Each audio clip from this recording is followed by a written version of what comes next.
How do you think about a problem effectively? Let's talk about that, because I feel everyone feels their life is full of problems. Yeah. How do you process a problem productively, effectively through thoughts? Yes, I think we're all faced with great opportunities brilliantly disguised as impossible situations.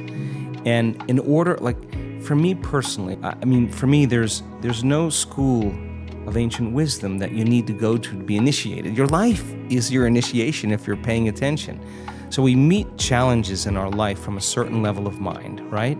A certain level of consciousness or unconsciousness. And even Einstein said we have to go to a greater level of consciousness than the consciousness that's created the problem. Well, what is consciousness? Consciousness is awareness. And awareness means possibilities that you haven't thought of before. So we confront problems or challenges in our life. And as a side note, I was having breakfast with a researcher just last week who's studying what happens when we perceive and condition in our environment as a problem, how it weakens the organism. They're measuring this. And when a person sees it as a challenge, how they draw energy, they raise the energy of their body back into order. So if we said, I want to be wealthy or I want to be healthy, well, what you want to be that because you're not it. So the initiation of going from not it here to it here, you're going to have to climb some steps, and there's going to be some blind spots. So you try it out and it doesn't work. Well, that's because there's a part of you that's still in a habit. There's part of you that's still unconscious. Okay, so what is it about myself in that circumstance that I am feeling about that circumstance, and that feeling is causing me to think about it? So you say, oh, it's impossible, they'll never change.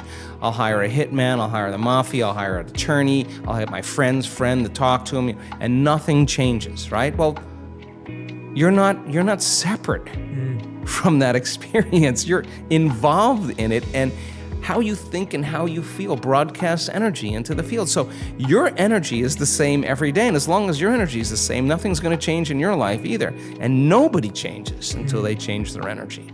So then, what piece of knowledge, what piece of information, what would love do? What would greatness look like? Okay, I don't know. All right, well, certainly somebody in history has faced this problem. Don't get on Facebook and say, does anybody have any answers? Go look it up and study and read and learn. You'll own it. And you'll say, wow, that person that was wealthy, they failed 500 times. Yeah. Well, hell, I had the wrong view of wealth. Okay, then failure's not a thing. I got to overcome failure. Well, yeah, just climb the step. Yeah. Okay, I'm reacting to that circumstance with the same emotion. That emotion is firing the same thoughts. I'm broadcasting the same energy into the field. If I were facing that circumstance and situation again with that person, that circumstance, what do I learn from that circumstance? How could I do it differently the next time? Find out a solution and rehearse it. Install the circuitry so when you get in the circumstance, you're not going to respond in an automatic habituation. Yeah. Now you're at a greater level of consciousness. Now you're looking at possibilities that you weren't looking at before because you were unconscious. Now, that process of trial and error is so important in the spiritual path. How many times do we have to forget before we remember? And then we remember and we forget again. And it takes constantly remembering until we stop forgetting. And when we get to that point, now we're conscious. Now there's wisdom. And wisdom is the memory of the experience without the emotional charge. Now you're ready for the new adventure. So then people draw conclusions and say, oh, it's that person that ripped me off. It's that person that what? Now you don't create your reality? Oh, you only create your reality when things are good. No, well, somehow you got to tango through this. Somehow your objectivity in not reacting emotionally is going to change the energy of how you address this situation. So then we keep going in introspection. At the end of the day, if you really wanted to be wealthy, say, how did I do today? Did I make the right choices? Was I ethical? Was I purpose-driven?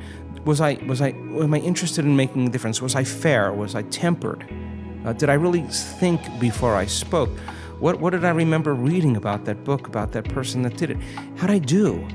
And if you said, When did I fall from grace? When did I lose it? Okay, I want that opportunity again. I want another shot at that. And I'm going in this way. What would love do in this situation? What would greatness do? And now you evolve your experience, and somehow there's a door, there's an opening, something shifts, something changes. And now, here we go, we climb another ladder, and then all of a sudden, there's another challenge. And then people who finally arrive at their abundance, they could care less if they're abundant. They're already knowing that they've earned the right for it. So there's sometimes a shortcut in the process if we really learn and we really get it. But the trial and error is so important because not only is the person earning the right to be wealthy, but they're earning the right to live in worthiness, worthy to receive. Like, hey, people come to our work all the time for a lot of reasons, and one of the common reasons is they want to get healthy. Yeah. And because they're dealing with a very serious health condition. And I always say the same thing to them. Stop wanting to be healthy. Learn the formula on how to get healthy. Learn the formula on how to heal, and the healing will be the side effect of it. If you're obsessing about why am I not healed, you're still the old person. You're going to become that person every day, right? Yeah. Turns out that when you sit down and the people that we interview that have had significant changes, when it's no longer about their health, but they are out of the bleachers and they're on the playing field, and they are coming up against the belief. Like one lady said, God, I always thought that this work really worked, that these concepts are the truth, but I never believed it worked for me. And I was in a car accident, I'm in a wheelchair. And then she made the decision that she was going to overcome that belief. Now, it was no longer about her healing. It was about overcoming the belief. But she overcame the belief. And it showed up every day for herself. When you believe in yourself, you believe in possibilities. When you believe in possibilities, you got to believe in yourself. You don't show up for yourself. You don't believe in it.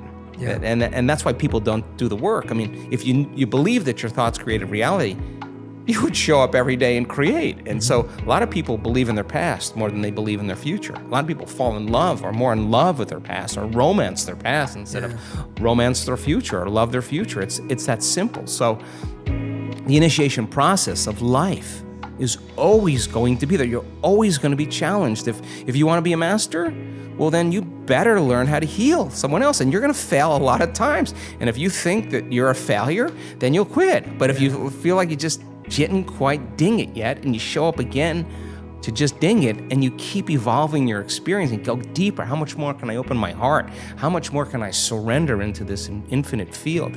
How much more can I become? Can I walk as it with my eyes open? People do meditations, and they have great meditations, me included. And then you get up, you open your eyes, and you're back in the program. And people want to know why they haven't healed. And we have testimonies of people, they're speaking the truth. They said, my MS, my rheumatoid, and my lupus never went away. And I had great meditations. I felt better. And then I realized with my eyes open, I was still that person. And now, next level.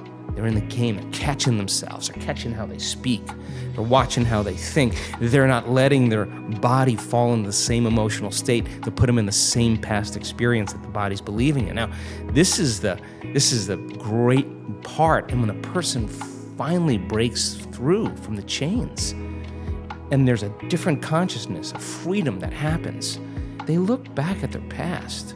They want to change one thing in their past because it brought them to that present moment. That's the past no longer existing. That's the freedom. So is it worth the effort? Yeah, it's no longer about healing. It's no longer about abundance. It's about who you're becoming, right? Yeah. That's what it's about, right? Yeah. So when the person's less reactionary to their environment, there's less of response that weakens them, they're less of a victim to their environment, then they're less of a victim to their environment. Large scale, small scale, the body has a greater immunity to whatever it is. And that's the truth. That is the truth. We're measuring that. So you never know the outcome when a person really catches that thought that leads to the same choice, that leads to the same behavior, that creates the same experience, that produces the same emotion, that discomfort, that unpredictability, that uncertainty. That's the side effect of leaving the known. That's what change is about, and learning how to be comfortable in it. Instead of just white-knuckling it, go, oh, I have some tools to self-regulate. I'm in fear. Oh, excuse me. And you excuse yourself, and you change that. And then you're there. And then here comes the fear again. Excuse me. And I always say, if not now, when? Now is the new later. Like, don't wait. And so the person who's no longer about healing their disease, it's about overcoming their fear. Their attention is off their disease, and their identity is changing because we're not identifying with it anymore. Now they're looking at something right in the face, and now once they're engaged, they're showing up every day, just like a workout. There's pain involved, but you move through it a little bit more, and the volume is lowered, and their response to people and circumstances are different. And then they know they're changing because people say to them, I just saw this just yesterday. People say to them, something about you is different. Yeah, what is it? You get a little work done? Are you on a new medication? Because their memory of them is different. They're out of phase. We don't see things how they are. We see things how we are. So we fill in reality based on memory, and all of a sudden the person's out of phase. They're not remembering them that way. They're in the unknown, and it's obvious. And then all of a sudden, people get raises, and they get all these great things going on. Why? Because they're leading by example. It's not what they're saying; it's who they are, and they're less responsive, and they have more patience, and they're practicing being in their heart. And when they're in their heart, they're more patient, they're more kind, they're more loving, they're more giving, and you can't create a future without putting your heart into it. And if you're throwing your heart into your future, it better be activated and coherent. And so we measure that stuff because it becomes a science. And that is the language of mysticism now.